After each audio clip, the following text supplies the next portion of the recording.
कभी तुम्हारे साथ ऐसा हुआ है कि तुमने किसी कॉन्वर्सेशन से वॉक अवे किया है और तुम्हें उसके बारे में ना कुछ अच्छी सी फीलिंग नहीं आ रही है, तुम छोटा महसूस कर रही हो, तुम गिल्टी फील कर रही हो।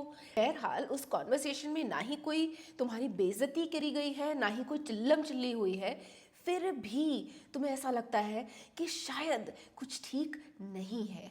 What if I tell you कि उस मोमेंट में तुम्हें इमोशनली मैन्युपुलेट किया गया है और तुम्हें इसके बारे में पता भी नहीं, और जब तक तुम इस इमोशनल मैन्युपुलेशन के साइंस को स्पॉट करना नहीं सीखोगी ना, तुम हमेशा इमोशनल मैन्युपुलेशन को कंफ्यूज करती रहोगी लव, कंसर्न या कॉम्प्रोमाइज में। मैं खुद इमोशनली मैन्युपुलेट हुई हूँ बहुत बार, चाहे वो लव रिलेशनशिप हो, चाहे वो फैमिली हो, वो फ्रेंड्स हो या इवन एट वर्क।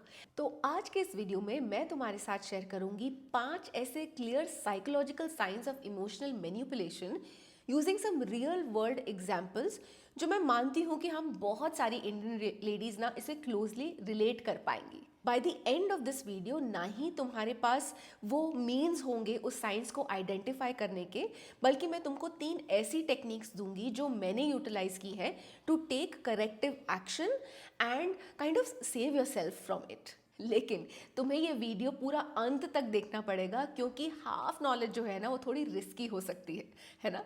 तो चलो इसके बारे में बात करते हैं। Hidden psychological sign number 1 that you are being emotionally manipulated, emotional gaslighting. फर्ज करो तुमने एक लंबा टायरिंग डे खत्म किया है और तुम घर पहुंचे हो जहां तुम्हारा पूरा शरीर चीख चीख के पुकार रहा है और बोल रहा है कि मुझे रेस्ट चाहिए। सोचो तुम्हारे स्पाउस, तुम्हारे पेरेंट्स, इन लॉज या बच्चा कोई भी तुमसे आके कुछ चीज़ बोलता है कि प्लीज़ ये करके दे दो ना, और अगर तुम जवाब में बोलती हो कि नहीं यार अभी नहीं, प्लीज़ मैं बहुत थक चुकी हूँ, मुझे रेस्ट करना है। सोचो अगर तुम्हें जवाब में ऐसा कुछ बोला जाए, तुम बदल गई हो, तुम अब हमारा वैसे ख्याल नहीं रखती जैसा तुम पहले रखती थी। This is the sign of emotional gaslighting. यहाँ पर ना तुम्हें फील कराया जाता है कि तुम्हारी नीड्स और वांट्स का होना सेल्फिश है या गलत है। इस मोमेंट पे तुम्हें एक बार सेल्फ अवेयरनेस के साथ ये क्वेश्चन करना पड़ेगा that I can take care of others as well while honouring myself too. इतनी कौन सी गलत बात हो गई अगर तुमने अपनी सच्चाई को सामने रखने की कोशिश की। रिमेंबर, ये तो सिर्फ first point of emotional manipulation था। इसका एक रिवर्स साइकोलॉजी भी है जो कई बार हमारे साथ खेला जाता है या बोला जाता है। तो वीडियो में बने रहना, क्योंकि वो पॉइंट में 5th पॉइंट है जो ज़रूर बताऊंगी। Hidden sign number 2 that you are being emotionally manipulated, they make you the villain for expressing और स्पीकिंग अप। समझो तुम किसी से अपने एक कॉन्वर्सेशन एक्सप्रेस कर रही हो कि हाँ मुझे उस दिन ना तुम्हारी वो टोन पसंद नहीं आई, या तुमने उस दिन उन लोगों के सामने मुझे ऐसा क्यों बोला, और ऐसी कोई चीज़ जो तुम्हें सच में बहुत अपसेट कर गई है। सोचो जवाब में अगर तुमको ऐसा बोला जाए, अच्छा तो अब मैं टॉक्सिक इंसान हूँ। बहुत होशियार हो गई हो ना आजकल तुम फिंगर पॉइंटिंग करने में। और अंत में तुमसे ही अपोलोजाइज करवाया जाए क्योंकि तुमने अपनी सच्चाई बोली। उस मोमेंट पे तुम्हें इमोशनली मैन्युपुलेट किया गया। किस तरीके से राधा बहुत कन्वीनियंटली सच्चाई को ना ट्विस्ट कर दिया गया और तुम्हें फील करा दिया गया that you should feel guilty और bad because you are the one who is acting up. Sign number 3 that you are being emotionally manipulated, your achievements are downplayed or sometimes totally ignored।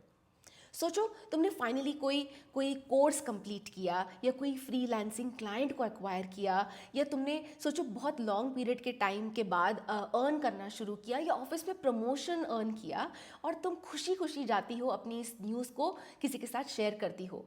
और सोचो जवाब में अगर तुम्हें ये बोला जाए, हाँ वो सब तो ठीक है पर घर की जिम्मेदारियों को मत भूल जाना, एंड और इवन वर्स, इसमें कौन सा बड़ा तीर मार लिया तुमने। उस मोमेंट पे तुम्हें इमोशनली मैन्युपुलेट किया गया और तुम्हें रियलाइज कराया गया कि तुम्हारी अचीवमेंट जो है ना इतनी भी कोई सिग्निफिकेंट नहीं है, और अचानक से ना तुम खुद के बारे में छोटा सोचने लग जाती हो। तुम खुद ही सोचने लग जाती हो, हाँ यार वैसे ऐसे भी कौन सी बड़ा तीर मार लिया है मैंने, उसको देखो उसके पास तो वो है, वो तो ये करती है, लोग तो कितना बड़ा बड़ा काम करते हैं ज़िंदगी में, मैंने ये कर लिया तो कौन सी बड़ी बात हो गई। Remember, that is wrong. You are supposed to feel that pride in yourself without any guilt. Hidden sign number 4, that you are being emotionally manipulated. You're told that either you're too emotional or too sensitive. सोचो तुम किसी conversation में हो या किसी argument में हो और अचानक से तुम ब्रेक डाउन करती हो ताकि क्योंकि तुम हर्ट फील कर रही हो। तो सोचो इंस्टेंटली अगर तुम्हें लेबल कर दिया जाए दैट तुम या तो बहुत इमोशनल हो या बहुत ही ज़्यादा अनस्टेबल हो। ये कुछ इस तरीके से भी साउंड कर सकता है। पीरियड्स चल रहे हैं क्या तुम्हारे? पीएमएस है क्या? ये तुम्हारे हॉर्मोन्स ही होंगे ज़रूर। अरे यार, तुम औरतें ना हमेशा ही ऐसे रोने धोने बैठ जाती हो और ऐसे ही रिएक्ट करती हो। पता है उस मोमेंट में क्या हुआ? उस मोमेंट में तुम्हें इमोशनली मैनिपुलेट किया गया और ये काफ़ी डीमीनिंग भी हो सकता है। सामने वाले ने तुम्हें उस मोमेंट में फीडबैक नहीं दिया। उसने क्लियरली तुम्हारे इमोशंस और फीलिंग्स को डिसमिस किया और तुम्हें सप्रेस करने की कोशिश की।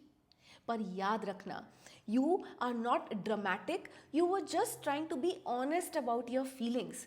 और तुम्हें भी उतना ही हक है अपनी फीलिंग्स को एक्सप्रेस करने का जितना कि किसी और को है इस पूरी दुनिया में। Hidden sign number 5, that you are being emotionally manipulated. You are made to feel like the manipulator. That means this is reverse gaslighting.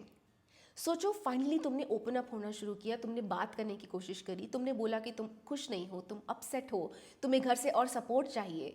तो सोचो इसके रिस्पॉन्स में तुम्हें कुछ ऐसा बोला जाए, कितनी अजीब बातें करने लग गई हो तुम आजकल, इतना तो मैंने तुमसे कभी भी कुछ एक्सपेक्ट नहीं किया था। वैसे ना तुम्हें जितना भी प्यार कर लो या कितना भी अटेंशन दे दो, तुम्हें कभी पूरा नहीं पड़ता। लिसन, उस मोमेंट में एक्चुअली हुआ क्या? तुम थी ना जो अपने इमोशंस को भी एक्सप्रेस कर रही थी और अचानक से सामने वाला विक्टिम बन गया।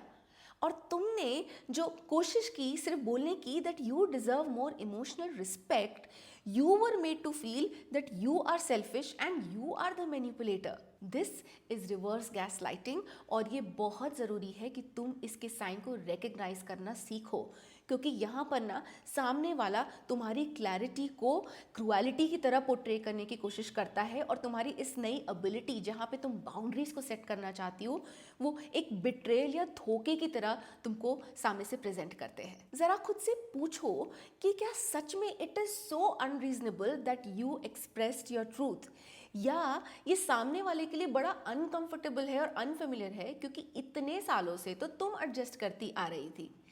किस तरीके से या कैसे तुम्हारी क्लैरिटी क्रुएलिटी हो सकती है? तो सवाल ये है कि किस तरीके से जब हमने इमोशनल मैनिपुलेशन के साइंस को रिकग्नाइज करना सीख लिया तो हम अपने आप को उन सिचुएशन से कैसे बाहर निकाल सकते हैं without kind of converting every situation into a fight. तो ये है मेरे 3 टेक्निक्स जिन्होंने मुझे काफ़ी हेल्प की है, वो तुम्हारी भी हेल्प ज़रूर करेंगे। Technique number 1, the grey rock method. Emotionally detach yourself without any drama. सोचो तुम एक ऐसी सिचुएशन में हो जहाँ पर तुम्हारा मैनिपुलेटर तुम्हारे सामने है और तुम इस सिचुएशन से बाहर नहीं निकल सकती। सो उस मोमेंट में तुम्हें अपने आप को इमोशनली न्यूट्रल करना पड़ेगा, just like this grey rock. वैसे ये ग्रे है अगर तुम इसे ब्लैक समझ रही हो तो। एग्जाम्पल, सोचो तुम अपने आप को कुछ एक्सप्रेस कर रही हो और अचानक से सामने वाला ये बोलता है कि यार तुम्हें ना हमेशा जब तुम्हारे हिसाब से चीज़ नहीं मिलती ना तो तुम ये ड्रामा शुरू कर देती हो। अगर तुम्हें ऐसा लगता है कि वो सिचुएशन एस्केलेट हो सकती है तो तुम्हें उस समय इमोशनली ग्रे होना पड़ेगा। दैट मीन्स काफ़ी न्यूट्रल रिस्पॉन्सेज जैसे कि ओके, मैं अभी इसके बारे में बात नहीं करना चाहती। तुम्हें पता है ये काम क्यों करता है? ये इसलिए काम करता है क्योंकि ये सामने वाले को एक सिग्नल देता है कि तुम उसकी बातों में अभी इन्वॉल्व नहीं होना चाहती। और याद रखो, मैनिपुलेशन जो है ना तभी मल्टीप्लाई होती है जब तुम मैनिपुलेटर के ट्रिगर को ना फीड इन करती हो अपने रिएक्शंस से। Technique number 2, build a reality anchor, someone who reminds you of your truth. इसका क्या मतलब है? सोचो इंस्टेड कि तुम कोशिश करो या जद्दोजहद में लगी रहो कि कैसे तुम चीज़ें जो तुम्हारे मैनिपुलेटर है उसके साथ सॉल्व कर सको, अपनी लाइफ में ना कोई एक emotional reality, rather not emotional, reality anchor ढूंढो। ऐसा कोई इंसान जो तुमसे तुम्हारा सच बयां करे विदाउट किसी जजमेंट या बायस के। ये इतना ज़रूरी क्यों है? क्योंकि हमारी इंडियन फैमिलीज़ में ना हमें हमेशा सिखाया जाता है, अरे चुप रहो, घर की बातें बाहर मत बोलो। अरे यही सीक्रेसी मेंटेन करते करते तो हम सेल्फ डाउट में चैंपियन बन जाते हैं। तो तुम्हारा सही मूव क्या होना चाहिए? अपने आप के लिए ना कोई ढूंढो, ऐसा जैसे कोई थेरेपिस्ट, कोई काउंसलर, कोई कम्युनिटी, कोई मेंटर, जो तुम्हें जिसके सामने तुम खुल के एक्सप्रेस कर सको कि हाँ ये सिचुएशन थी और मैं इस तरीके से इसके बारे में फील कर रही हूँ। तुम सोचोगी कि मैं किसी दोस्त से भी बात कर सकती हूँ। मैं उसके लिए हमेशा सजेस्ट नहीं करूँगी, क्योंकि कई बार ना हमारे दोस्त जो होते हैं वो ऑलरेडी हमारे लिए बायस्ड होते हैं, और कई बार लोगों को एम्पथाइज करना भी नहीं आता। वो सोचो तुम्हें और बेचारा फील कर सकते हैं कि हाँ देखो ना तुम्हारे साथ कैसा हो गया, तुम ऑलरेडी विक्टिम की तरह फील कर रही हो और तुम्हारी सिचुएशन को थोड़ा और वर्स कर सकते हैं। तो कोई ऐसा जो इमोशनली न्यूट्रल हो, जो तुम्हें इस सिचुएशन के बारे में बेहतर नज़रिया दे सके। ये टेक्निक काम क्यों करती है? क्योंकि इमोशनल मैनिपुलेशन ना कन्फ्यूजन में बहुत बढ़िया तरीके से थ्राइव करता है, और जब सामने वाला कोई तुम्हें क्लैरिटी देता है ना, तो तुम्हें भी समझ में आता है दैट सेल्फ रिस्पेक्ट या सेफ फील करना कैसा होता है। Technique number 3, emotional replay journal, so that you can see patterns over time. ये कोई नॉर्मल जर्नलिंग की बात नहीं कर रही हूँ मैं यहाँ पे मैं बात कर रही हूँ कि जब तुम उस सिचुएशन से में होती है, उस सिचुएशन से बाहर आ जाती हो ना, तो तुमको बैठकर खुद से ये 3 सवाल पूछने हैं और उस पूरी सिचुएशन के ऊपर रिफ्लेक्ट करना है। ये हैं वो 3 सवाल। Number 1, what did I feel before, during and after the situation और कॉन्वर्सेशन। नंबर 2, सामने वाले ने ऐसी कौन सी चीज़ बोली जब उन्होंने जो सिचुएशन की पावर थी ना वो अपने पे शिफ्ट कर ली। और नंबर 3, तुम क्या एक्सप्रेस करना चाह रही थी उस मोमेंट पे और नहीं कर पाई। ये टेक्निक क्यों काम करती है? ये इसलिए क्योंकि सबसे पहले तो तुम्हें ये उस सिचुएशन को ऑब्जेक्टिवली देखने में हेल्प करती है, और हेल्प करती है कि तुम उसे डिकोड कर पाओ। और ये जो इमोशनल मैनिपुलेशन होता है ना, ये लूप्स के या रादर ओपन लूप्स के तरीके से काम करता है। जब तक तुम सामने वाले के इन पैटर्न्स या लूप्स को नहीं समझ पाओगी ना, तुम उसे ब्रेक कर ही नहीं पाओगी। और जब तुमने इन पैटर्न्स को रिकग्नाइज करना शुरू कर दिया, ना ही तुम उन्हें ब्रेक कर पाओगी, बट तुम उस सिचुएशन में रिस्पॉन्ड करोगी रादर दैन रिएक्ट। तो चलो फटाफट से रिकैप करते हैं। आज हमने बात करी दैट अगर तुम्हें गिल्टी फील कराया जाता है फॉर सेटिंग बाउंड्रीज, अगर तुम्हारे सामने तुम्हारे ट्रूथ को ट्विस्ट किया जाता है, तुम्हारी विंस को डिसमिस कर दिया जाता है, डीमोटिवेट किया जाता है, तुम्हें तुम्हारे इमोशंस को एक्सप्रेस करने में शेम महसूस कराई जाती है, या तुम्हें ही मैनिपुलेटर की तरह फ्रेम किया जाता है, so my friend, you are not imagining and you are getting emotionally manipulated. But now तुमने ये साइंस सीख लिए हैं, तो चीज़ें तुम्हारे लिए बदलनी शुरू हो जाएंगी। All right, so go had and put this into practice. और हाँ, थ्रू आउट दिस वीडियो अगर कोई भी ऐसा पल था ना जिसमें तुमने पॉज करके खुद पे रिफ्लेक्ट किया, तो इस वीडियो को सिर्फ खुद तक मत रखना, इसे ज़रूर अपनी किसी एक फ्रेंड के साथ शेयर करना हु नीड्स टू स्टार्ट और other stop apologising and start rising in her own self. और हाँ, अगर तुम भी मेरे साथ इस जर्नी में चलना चाहती हो of self awareness and self change, so definitely इस चैनल को सब्सक्राइब करो and let's start showing up together. This is your friend Neha Byotra, reminding you, you're way stronger than you think.